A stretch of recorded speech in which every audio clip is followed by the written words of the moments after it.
Hello guys, welcome to Pronouncist, your pronunciation guide.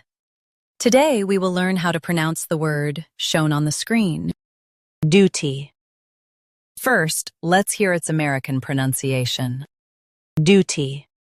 Now, read the syllables of U.S. pronunciation shown on the screen naturally.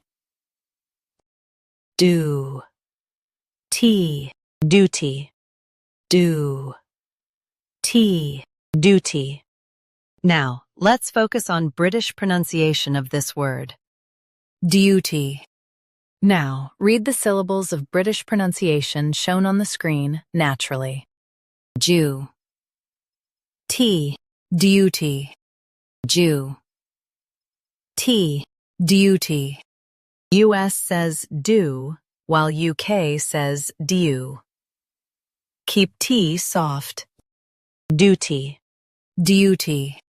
Practice repeatedly and you'll soon be able to say this word perfectly. The best way to practice is to repeat the syllable multiple times.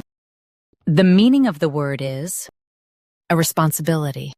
Try repeating this word several times to improve your pronunciation.